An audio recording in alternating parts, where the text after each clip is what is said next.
The rain had just ended, leaving the forest wet and heavy with the smell of earth. Birds called faintly, but the silence between their cries felt strange, almost watchful. A young girl named Abena wandered deeper into the trees, her bare feet sinking into the mud. She was poor, so poor that the villagers hardly noticed her. She fetched water, carried firewood, and went to bed hungry more often than not.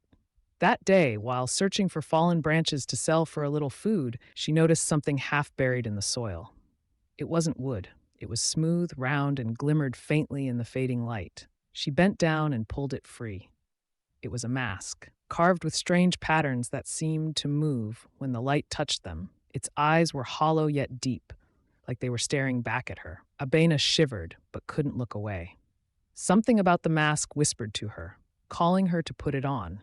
And when she did, her breath caught. The air around her shifted. The forest went quiet, as if holding its breath. Abena felt power flow into her veins, strange and intoxicating. But when she stumbled back into the village wearing it, the people froze. They looked at her with wide, fearful eyes. Who are you?" one of them whispered. Abena opened her mouth to speak, but the villagers stepped back. To them, she was no longer the poor girl they knew. They didn't recognize her at all. The villagers whispered among themselves, clutching their children close as Abena stood in the middle of the square. "It is a spirit," one woman cried, hiding behind her husband. "No, it looks human," another muttered, trembling. "But where is Abena? Where is the poor girl who carried our firewood?" Abena's heart pounded. She wanted to shout, "It's me. Don't you recognize me?" But when she spoke, her voice was no longer soft and timid. It was deep, commanding, like an echo from another world. "I am Abena," she said, but the villagers gasped and stepped further away. Even her childhood friend, Kwaku, shook his head in disbelief. "You are not Abena." Abena was small, weak, and hungry. You are someone else," he whispered, backing away. Confused and frightened, Abena touched the mask, trying to pull it off, but the mask clung to her face as though it had grown into her skin. Her fingers trembled. It would not move. That night, she returned to her small hut on the edge of the village, but nothing was the same. Her aunt, who had once scolded her daily, now refused to let her in. The children threw stones at her, chanting, "Mask spirit! Mask spirit!" Tears burned her eyes. For the first time, Abena realized she had gained something strange: power, mystery, fear. But she had lost the one thing she had always longed for: to be accepted as herself. Still, the mask whispered to her in the darkness, a voice only she could hear. "Do not be afraid. You were not meant for small lives. With me, you will see your true destiny." Abena shivered. The question clawed at her heart. Was this mask a blessing from the ancestors, or a curse she could never escape? The next morning, the village awoke to commotion. Abena walked through the market, her steps no longer uncertain. Wherever she moved, people made way, bowing their heads out of fear. The old palm wine tapper muttered under his breath, "No ordinary child walks with such a shadow. This is not Abena anymore." Abena ignored the whispers, but something strange happened. When she touched a broken calabash on a vendor's stall, the pieces sealed themselves back together as though time reversed. Gasps rippled through the crowd. "She carries power!" someone shouted. "Beware, for such power is not free," the village elder warned. Abena froze, staring at her own hands. "Did I do that?" That night the mask's whisper returned, stronger this time. "Use me, test me, with me. No door will remain closed, no enemy will stand before you." The words echoed in her mind. Slowly, curiosity overcame fear. She lifted her palm toward the fire in her hut. The flames bent, curling in her direction, dancing like they recognized her command. Abena gasped and stumbled back, her heart racing. Yet beneath the fear was something else. A rush of power she had never known. A poor, forgotten girl, who once begged for scraps, could now bend fire and mend the broken. But the mask was not done. As she stared into the reflection of her face in the water gourd, she no longer saw Abena. She saw a figure cloaked in shadows and gold, eyes burning with power. A stranger who both terrified and fascinated her. And deep inside, a dangerous thought took root. If they will not recognize me as Abena, then perhaps they will bow to me as someone greater. The days that followed were unlike anything the village had ever seen. Abena began to walk with the confidence of a queen. Children who once mocked her poverty now hid behind their mothers when she passed. The traders, who had laughed at her ragged clothes, now offered her the best fruits and yams for free, trembling as they placed them before her. But not everyone bowed. Elder Kwesi, the oldest voice in the village, called a gathering beneath the ancient baobab tree. "This mask," he said, his voice carrying authority, "does not bring blessings, it brings chains. Power without balance will destroy its bearer and us all." Abena stood before him, the mask covering her face, her voice echoing strangely as she replied, "You call it chains, Elder, but I call it freedom. Was I not abandoned and forgotten? Now you all look at me, now you all listen." The crowd murmured, torn between awe and fear. That night, Abena tested the mask further. At the riverbank, she raised her hands and the waters surged unnaturally, parting just enough for her to walk into the riverbed. Her laughter echoed, but it was not the laughter of a child. It was deeper, older, filled with something unearthly. Still, there was a cost. Each time she removed the mask, her face looked less like her own. Her eyes seemed darker, her skin colder, as though the mask was eating away at her true self. One evening, her childhood friend Kojo found the courage to confront her. "Abena," he said softly, "this is not you. Your laughter is gone. Your kindness is hidden. The mask is changing you." Abena looked at him, torn for a moment, but then the mask whispered again, "He fears you. They all do. Fear is power." And in that moment she turned away from Kojo, choosing the mask over friendship. But little did Abena know, the ancestors were watching, and their patience was running thin. That night the moon was hidden, swallowed by thick clouds, and the air hung heavy with silence. Abena lay on her mat, the mask placed beside her. For the first time in weeks, she drifted into a restless sleep. But in her dreams, she was no longer in the village. She stood in a vast forest, the trees whispering in a language older than time.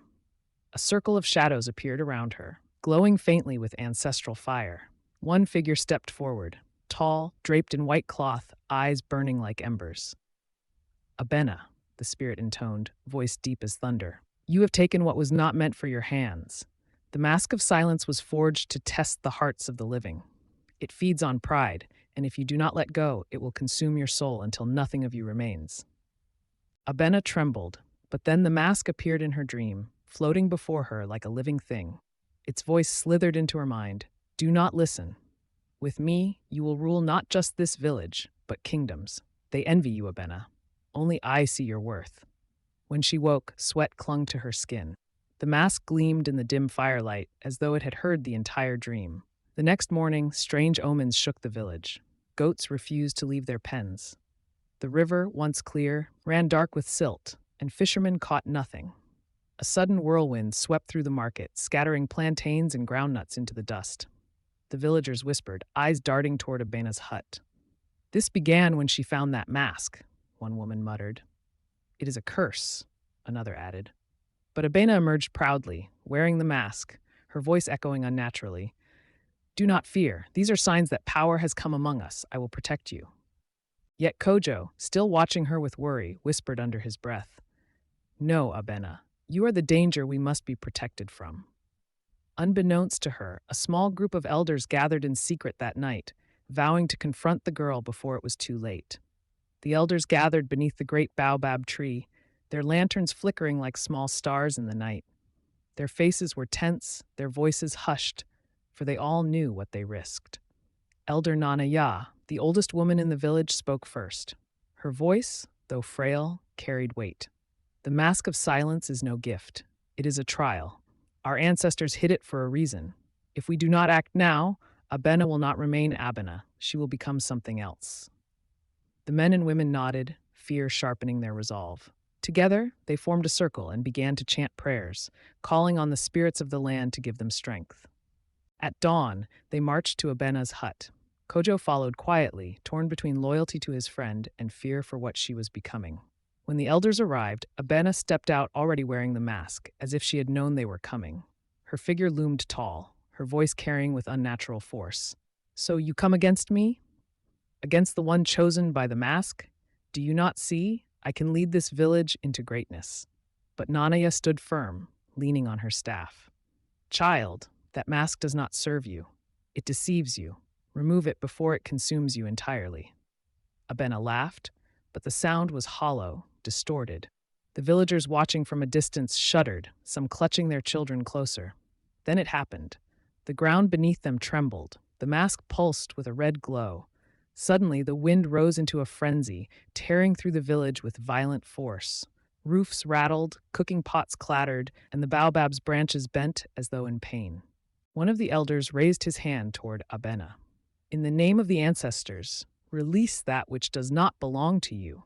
Abena's eyes flashed from behind the mask, but for a brief second, her real voice broke through, trembling, desperate.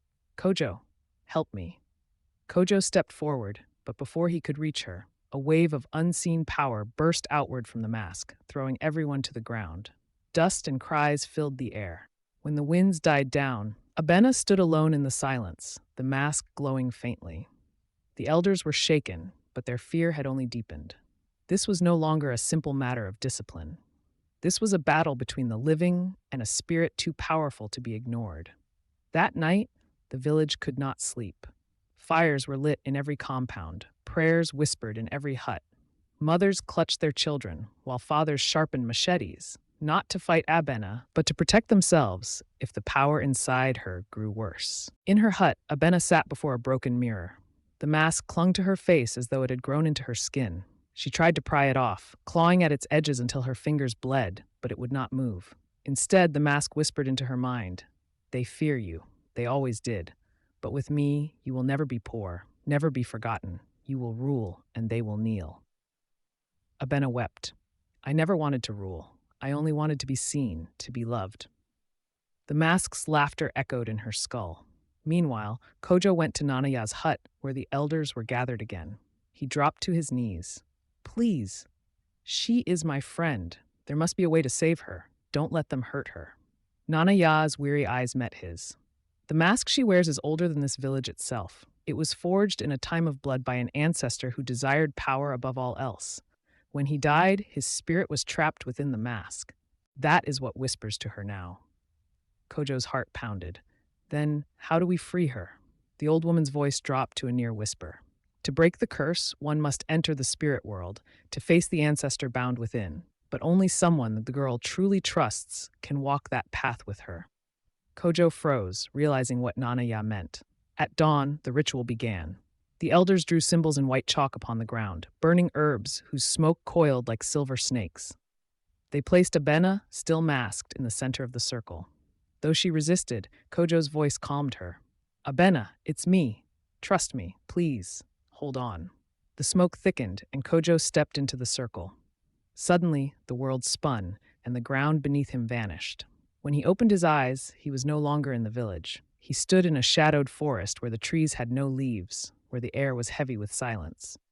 At the center of that forest was Abena, wearing the mask, but her body flickered like a dying flame. And there, rising behind her, was a monstrous figure, its body made of shadows, its face the same as the mask, but twisted with rage. The ancestor spirit had awakened. "Leave, boy," the shadow growled. "She is mine now. You cannot take her from me." Kojo's fists clenched, fear threatening to choke him. But he stepped forward anyway, his voice steady. "No, she is not yours. She is Abena, and I will fight even the dead to bring her back." The forest rumbled. The mask's eyes glowed red, and the battle for Abena's soul began. The shadow ancestor towered over Kojo, its form shifting like smoke and flame. With every word, the ground trembled. "You are nothing but a boy. Do you dare defy the blood that made her? I gave her strength. I gave her power. Without me, she is nothing." Abena's flickering figure cried out, her voice breaking. "Kojo, don't listen to him. I can't fight him. He's too strong." Kojo's heart thundered, but he stood firm. "No, Abena, he is only strong because you believe his lies. He feeds on your pain, on how the village ignored you. But I saw you. I always saw you." The ancestor spirit roared, its shadowy arms stretching like claws. With a sweep of darkness, it hurled Kojo across the forest. He hit the ground hard, pain exploding in his chest. The shadow's laughter shook the trees. "You are weak, boy. You cannot save her." But Kojo forced himself to rise, blood on his lips, determination in his eyes. "Maybe I am weak, but love is not, and she is not alone anymore." At those words, Abena's flickering form steadied for a moment. Her masked face turned toward Kojo, her eyes glistening beneath it. The spirit snarled, sensing its hold slipping. "Abena," Kojo shouted, staggering toward her. Remember who you are. Remember the nights we shared food, the days we dreamed of a better life. You don't need his power. You've always had your own. The forest seemed to shiver. The shadow lunged again, but this time Abena raised her hands, not to attack but to push back. For the first time, the ancestor spirit staggered, its form shrinking slightly. No, it bellowed. Without me, you are nothing but a forgotten girl. But Abena's voice rang out, clear and strong. No, without you, I am free. The mask cracked. A blinding light burst from Abena's face, splitting the shadow apart. The ancestor screamed, its form tearing into shreds of black smoke that dissolved into the ground. Kojo shielded his eyes until the light faded. When he looked again, the mask lay shattered at Abena's feet. She stood before him, trembling but free, her face bare, her eyes filled with tears. Kojo rushed to her side, catching her as she nearly collapsed. You did it, Abena. You're free. The forest of shadows melted away, and they awoke back in the village circle. The elders gasped, some dropping to their knees in awe. Nana Ya whispered, "The curse is broken." Abena looked around, confused and shaken, but no longer masked. For the first time, she felt the weight of silence, not as rejection, but as respect. The villagers, once fearful, now bowed their heads. But deep in the ashes of the shattered mask, a single fragment pulsed faintly with dark light, unnoticed by anyone. The night was silent, except for the crackle of torches as the villagers gathered. Abena stood at the center of the circle, her head bowed, her bare face finally free of the cursed mask. Kojo stayed by her side, his arms steady around her trembling shoulders. Nana Ya stepped forward, her staff tapping the ground. The ancestors have spoken through this battle.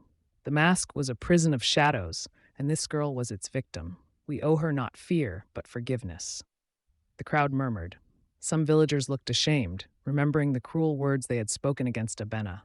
One old woman broke down in tears, falling to her knees. Child, I called you cursed. I spat at your door, but all along you were suffering. Forgive me. Abena's lips quivered. She had dreamed of this moment, acceptance, belonging. But now that it was here, her heart ached with confusion. She whispered, I don't know if I can forgive so easily. Kojo touched her hand gently. Forgiveness doesn't erase the pain, Abena, but it frees you from carrying it. She lifted her eyes and saw the villagers waiting. For the first time, their gaze held no hatred, only regret. Slowly, she nodded. I will try. A sigh of relief swept through the crowd. Drums began to beat softly, not in celebration, but in honor. Nana Ya raised her hands. Let this day be remembered. The girl once cursed will now walk among us as one of us. But as the drums echoed into the night, the faint fragment of the shattered mask, hidden at the edge of the circle, pulsed again, its light darker, hungrier than before. No one noticed. Abena leaned into Kojo's shoulder, whispering, It's over, isn't it? Kojo looked at her, then at the villagers finally embracing her, and smiled softly. For now. Yet somewhere deep in the soil beneath their feet, the shadow of the ancestors stirred again. The village awoke to a new dawn. For the first time in years, Abena walked freely through the marketplace without whispers or stones being thrown. Children ran past her without fear, and the elders bowed their heads in respect. But Nana Ya called her privately that morning. The old priestess handed her a small carved box. The mask is not gone, child. Shadows never die, they only sleep. You must guard this fragment with your life, for one day it will try to return. Abena looked down at the box, fear flickering in her chest. Why me? Because the ancestors chose you, Nana Ya said firmly. You are no longer the poor girl cursed by the forest. You are now its guardian. That night, as the moon rose over the village, Abena stood at the same forest edge where her suffering had begun. She placed her hand over the box and whispered, I will not run from who I am anymore. The trees rustled as though the ancestors themselves were answering her vow.